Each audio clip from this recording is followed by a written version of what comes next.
ভাই আমাদের রানাঘাটে যা গরম পড়েছে, মানে কি বলবো, মানে সব জায়গাতেই পড়েছে, শুধু রানাঘাটে না, রানাঘাট বলে না, অনেক জায়গাতেই পড়েছে।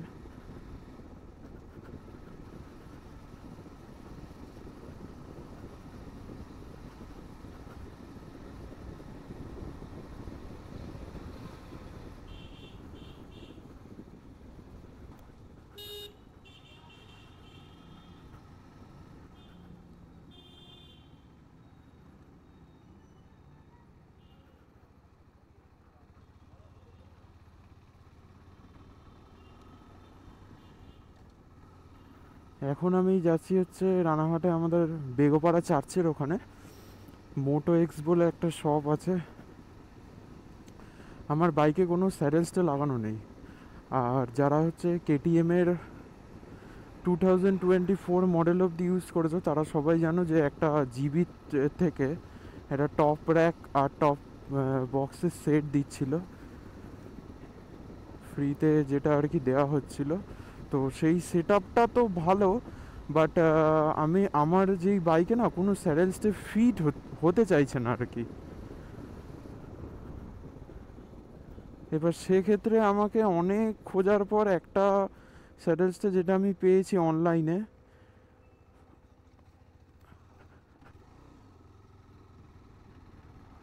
এক হলো কার্বন রেসিংয়ের একটা স্যাডেলসটা পেয়েছি, যেটা আর কি অনলাইন ছাড়া কোথাও অ্যাভেলেবেল নেই। আর আরেকটা পেয়েছি স্যাডেলসটা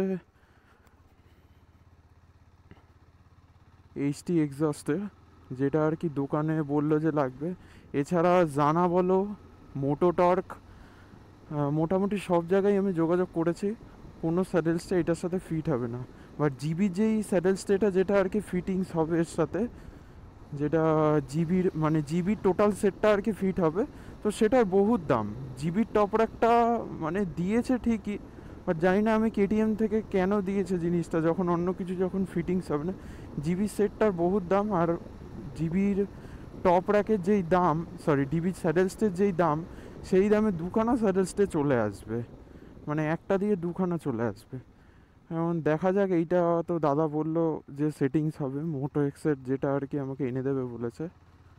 এবার দেখা যাক কি হয় না হয়। যা গরম পড়ছে এর মধ্যে মানুষজন যে কিভাবে রাইড করছে ভগবান জানে। আমি তো সকালবেলা বাড়ি থেকে বেরোতেই পারছি না গাড়ি নিয়ে।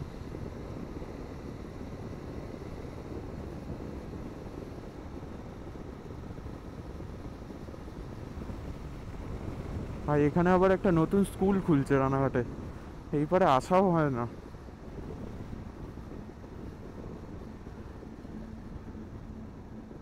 এই যে সুজুকির শোরুম, আর এর ঠিক পাশেই রয়েছে আমাদের এই মোটো এক্স, এই যে এই দোকানটা। এখানে এবার দাদার সঙ্গে যোগাযোগ করব।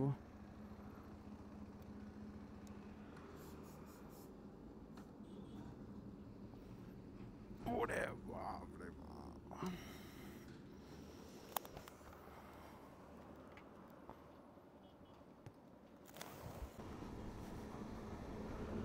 আমি একটা জিনিস বুঝতে পারি না, মানুষ যখন জিনিসটা তখন এনে নিতে পারবে না, তাহলে কল কেন করে? মানে আমাকে যে এরকম, হ্যাঁ মোটো এক্সে আমি ফার্স্টে যোগাযোগ করলাম, যোগাযোগ করেছিলাম এর আগের সপ্তাহে। তখন আমাকে বললো যে ভাই তোমারই মতো একজন জিবি টপ র্যাক লাগিয়ে নিয়ে গেল, তো ওরাও স্যাডেলসটে লাগিয়ে নিয়ে গেছে এর ওপর দিয়ে, সেই ক্ষেত্রে খুলতে হয়নি। ভালো কথা, আমি ভেবেছি খুলতে হবে না, খুলতে হয়নি, ঠিক আছে। এবার আমি যোগাযোগ করলাম, বললো সেদিন বললো যে স্টকে আছে, তুমি দোকানে আসলে পেয়ে যাবে। যখন যোগাযোগ করলাম ফার্স্ট বললো স্টকে নেই, ঠিক আছে মানলাম স্টকে নেই। তারপর বললো এই দিনে এনে দেবো, ফার্স্টে বুধবার দিন টাইম দিল, তারপর টাইম দিল শুক্রবার দিন, তারপর বললো শনিবার দিন রাত্রিবেলার মধ্যে কনফার্ম ঢুকবে। আমার কাছে হোয়াটসঅ্যাপ মেসেজ অবধি আছে। এই ইন্ডিকেটারও নেই গাড়িগুলোতে, শনিবার দিন রাতের মধ্যে কনফার্ম ঢুকবে, ঠিক আছে।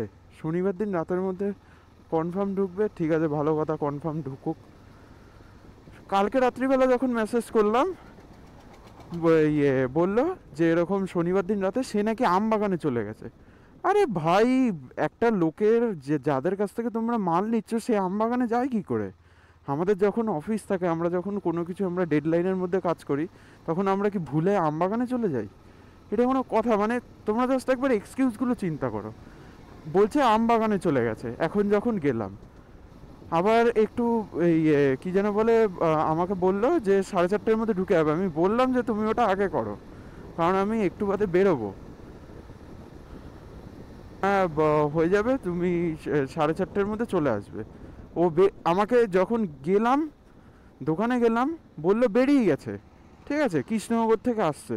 রানিং কথার ক্যাপচারগুলো থাকো, কৃষ্ণনগর থেকে আসছে।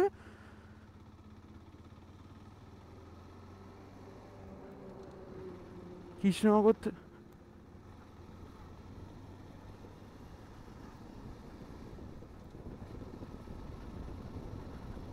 কৃষ্ণনগর থেকে আসছে ভাই, বেরিয়ে গেছে।